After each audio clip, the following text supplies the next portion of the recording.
Hey there, everybody. Pete here from Comic Book Geezers. Welcome to another edition of the show. We've got a cool artist spotlight here today we're going to do. But first, let me introduce my co-host. I think he's over here. He may be over here. I'm not quite sure on the Zoom. Mr. Wild Bill, what's Hey, going on, man? comic book fans. Hey, Pete, good morning. As you can see, I'm in quarantine lockdown. I see Healthy, that. but, no corona risky business for me today. I feel like I should be wearing mine, too. I look out of place Well, here. this is a hot issue. We're doing a tribute to John Buscema. So this is hot, But we're going to show off some books.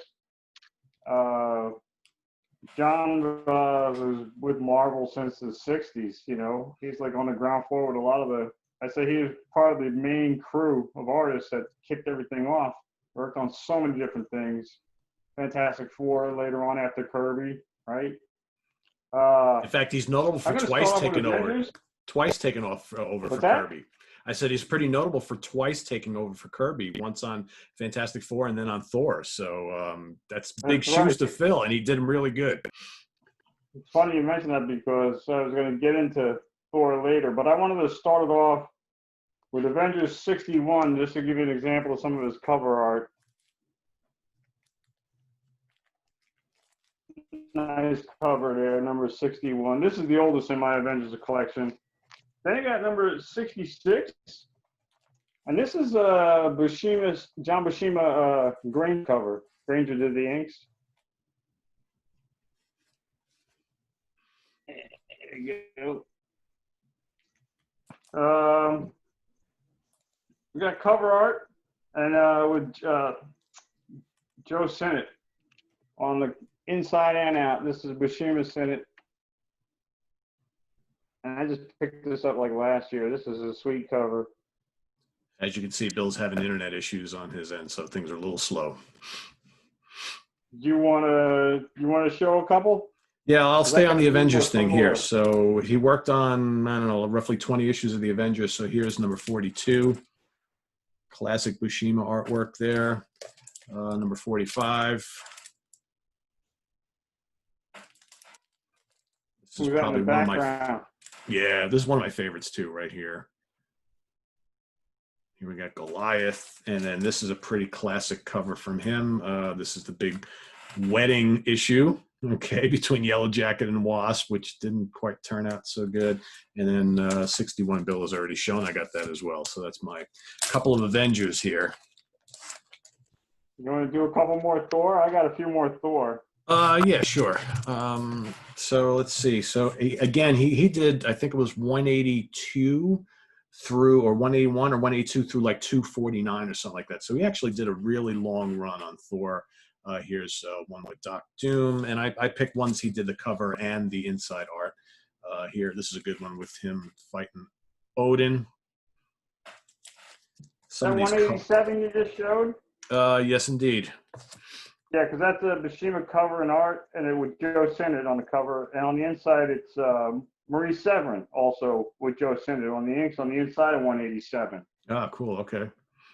So Severin helped Sennett do the inks on the inside. Pretty cool. Pretty, so that's a trio on the inside. What else did you have? 189. So here you got Hela, Goddess of Death. Great colors on these too, And then I picked, could have picked a ton, but we've shown a lot of the Thors before. So here's 193 with him and the Surfer teaming up. Oh, Bill's got that one too, right? Yep. That's a Buscema Ramita cover. Yep. And you got his brother on the inside helping him. You got Sal Buscema doing the inks on the inside. So have you ever had that question, hey, did John ever work with his brother Sal? Yes, he did. Yes, he did. Right here. This is it. One example of them brothers working together. They also worked together on the inside of 194. Did you pull this one? No, I did not. No. There we go. Anyway, it's a Buscema Giacoa. Am I saying that right? Frank Giacoa? Giacoca, something like that. So yeah. the inks on the cover. Yeah, well, that's who helped him on the cover, but on the inside it's his brother Sal. And he also did the cover for Tales to Astonish #2, which Jack Kirby did the art on the inside for one of the stories. But he also did the cover for #5. And on the inside of the art for 2 different stories, the first story you got Barry Smith and you got George Tuska on the second story. This is also another John Buscema cover, which we just showed recently on our Tales to Astonish. So he was involved a lot with the books in the 60s. He's also known for the Silver Surfer, and this is considered one of the most notorious covers of the history of Marvel Comics. This is a reprint of Silver Surfer #4. This came up. Yeah, I knew you were going to pull it. There you go. That's the real McCoy, what Pete has. Yeah, Bill, your screen, just so you know, your screen is frozen. There, you're back again. Okay, good. Okay. So that you didn't get, so my book didn't come up at all? No. This is the reprint version of Silver Surfer #4, which I got from my buddy Pete over there. Must have been when you got yours, right? That's correct. Thank you. All right, I will show some of the other Silver Surfers. Yeah, I pulled a couple of them. I pulled the most notable ones. So this is one of my holy grails right here. So it's Silver Surfer #1, and here's #2. That's a great one. Yeah, and this was considered. I'm sure you need this one, right? Mephisto. I need the first 4, yes. And we just showed this, obviously. And then I picked #5. For me, the first 5 are the most iconic in the whole series. And all classic Buscema, which, he was pretty much, before he got involved in Conan later on, I think most folks thought that Silver Surfer was kind of his crowning achievement at the time. And again, a character that he took over that was created by Jack Kirby. Interesting how he kind of followed in Kirby's footsteps on a bunch of different books throughout his career. I got a couple more surfers. I got a couple more. Cool. Number 10 with Buscema and Adkins on the inks. And that was the same story here with #11. And just phenomenal. Really nice art. #13, same trio. Duo, I should say. Excuse me. This is a Gil Kane Buscema cover. Buscema did the inks, but this is a great cover, man. Gil Kane did a lot of good stuff too. Yep. This is another Defenders. This is Buscema and Mike Esposito on the cover. This is Defenders #15. There we go. Like the way he did a nice job with the Hulk. Yeah, look at the blob down there. What else you got? Nighthawk bouncing off the blob. All right, so you worked a little bit on the early run of Nova. So yeah. Issue #1 and issue #2. That was my last pick. There you go. I beat you to it. I also want to mention he worked on Howard the Duck 2 for a while. He worked on the Ms. Marvel series as well. He did a little Daredevil. Did you pull any Frankenstein by any chance? Because he did some Frankenstein too. No, I didn't. Okay. Yeah, he worked on a few issues of Frankenstein. King Conan #1. Oh, cool. This is Buscema and Ernie Chan. Chan cover. That's a classic Buscema King cover right Conan there. #1. Yeah. He worked primarily through this whole run. Yeah. Tulsa Doom. Yeah. I picked other Conan issues. #26, which is Romita and Buscema cover. And Buscema did the inside with Arnie Chan. But Romita did the layouts on this cover. All I got left is Conan. I don't know what else you got. That's basically it for me too. #44. Nice. It's a Buscema cover. And on the inside, you got Neil Adams doing the inks on this one. Yeah, I need that one. That's one I need. I don't have that one. Yeah. Here we got #36. This is quite possibly could be one of my favorite covers in the Buscema run. You know, the Barry That is a Windsor great Smith cover. It's run got is that. pretty iconic, but yeah, this one's pretty cool. I love the way, you know, he's got the monsters and creatures on the front. Interestingly Speaking of enough, a monsters lot and of the creatures, I like. Buscema run, he didn't actually do the covers for. Gil Kane did the majority of the covers in the Buscema run. Not all of them, but a good chunk of them. This one, I like this cover. This is a Buscema cover, and Pablo Marcos does the inks on the inside of this one. Yep. You picked it too, huh? Yep, I did. I I always like this one. got mine for $1 at a con.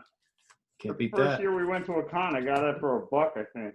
I also picked number 58 and 59. Now, 58, it's a Buscema Romita cover, but on the inside, it's a guy who did the inks. His name is Steve Gann. Steve Gann. Yeah, I'm not familiar with him. Steve get fired? Did I don't Steve know. get fired? Because I don't remember him. I don't either. You know, but that's my fault for being a teenage kid and not really paying attention, you know. But I really don't remember his name, like the names like Joe Sinnott, Mike Esposito, and Vince Coletta. Steve Gann. Yep. Well, they invited him back for another issue, number 59. He does the inks on the inside of this one too. You picked it too, huh? I did. we're on the same page here with a lot of these. It's a Buscema Romita cover, but you know Steve Gann does the inks on the inside. But anyway, I also, like I said, I had pulled Nova as my last book, but you already beat me to it. But yeah, John Buscema had quite a run, and I didn't even bother looking into what he did into the 80s. I don't know when he exactly retired from Marvel. Well, one of the last big notable things he worked on is he worked on that Tarzan series that Marvel did, which was pretty notable. And you know, again, if you like his work in Conan, you'll dig the Tarzan stuff as well. Because very similar look and feel. So here's another one. That was what came out in the late 70s. Yeah, right at the end of the 70s. I think it ran into the early 80s. And you know, it only ran because it was running. I remember it was running at the same time as the reprints, the second volume of the Man Thing. Yeah, exactly. Right, volume 2. Yep. He also worked on Captain America for a little bit, as well as Daredevil. In fact, yeah, I have a bunch of Daredevils too. I didn't even think to pull. But and then of course we didn't show because we've shown so much Fantastic Four of late, but he also worked on that post Kirby run of Fantastic Four 107 through 141. Some really notable books in that as well. And go check out our Fantastic Four shows, and you can see a bunch of those as well. But I think, you know, looking back, he's probably most known for Conan, Silver Surfer, Fantastic Four, and Thor. That's probably when you think of John Buscema, that's what you think of. And you know, he's one of those guys that, and Bill and I have talked about this a lot in regards to John, is that he's like he was always one of the most dependable artists on Marvel's roster. I think he's the guy that Stan could always go to just step into a book that was started by someone else and turn it into his own. And he would carry the torch. Yeah. Right. Yeah. He was the best at carrying the torch and, you know, keeping that character in high standards with his art. You know, it says it all. He has so much talent, really a lot of talent, John Buscema. Yeah, he's one of those guys, I think, that like when I think of like my top 2 or 3 favorite artists of all time, he's always a guy that, you know, I always seem to think of Kirby first, or I always seem to think of Colin next or whatever. But you know what? John Buscema is right up there. He's easily a top 3 or 4 guy for me, as far because he's worked on so many books that I just love and that was read as a kid and still enjoy reading now. So he's one of the best, in my opinion. One of the best. I agree. I like his art a lot. I don't find any problem with it. It's eye candy, you know, which is what it should be at its best, you know. Yep, exactly. This is what the art lacks in today's world with comics. A guy like John Buscema. If you're looking for an example of what it used to be like, I would say go check out John Buscema's art, and you can see the difference between yesteryear and today, you know. Absolutely. So anyway, I'm Wild Bill from Comic Book Geezer saying we hope you like this episode, and we thank you for being here, and come back and see us again real soon.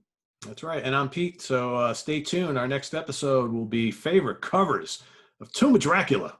I know we got a lot of Tomb of Dracula fans on here. So stay tuned for that. We'll be coming up next week. Take care, guys. Excellent. See ya.